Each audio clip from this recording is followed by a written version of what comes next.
जुल्म का डट कर मुकाबला करेंगे। पुलिस यूनिफॉर्म में छुपी काली भेड़ों को महकमे से निकाल बाहर करेंगे मलिक ताहिर अवान। सब इंस्पेक्टर अजमत हयात केस में बड़ी पेशरफ्त। अटक पुलिस बंद गली में दाखिल, मतनाज़ा FIR खारिज करने और सब इंस्पेक्टर अजमत हयात के खिलाफ चोरी का पर्चा दर्ज करने पर गौर। चोरी की गाड़ी के असल मालिक की तरफ से सेशन कोर्ट में A22 की दरख्वास्त दायर।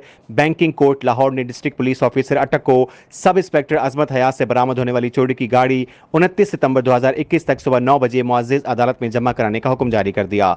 साबिक वाइस चेयरमैन बल्दिया अटक और उम्मीदवार बराए सूबाई असम्बली हल्का और नून अटक मलिक ताहिर अवान ने मीडिया से गुफ्तगू करते हुए कहा कि जुल्म का डट कर मुकाबला करेंगे और अटक पुलिस के करप्ट और चोर सब इंस्पेक्टर अजमत हयात को कैफर किरदार तक पहुंचाकर दम लेंगे। उन्होंने IG पंजाब से मुतालबा किया कि अटक पुलिस की नाकिस कारकर्दगी का गहराई से जायजा लें और पुलिस यूनिफॉर्म में छुपी इन काली भेड़ों से महकमे को निजात दिलाएं ताकि पुलिस का इमेज बेहतर हो सके और आवाम को भी सुकून का सांस मुयस्सर हो।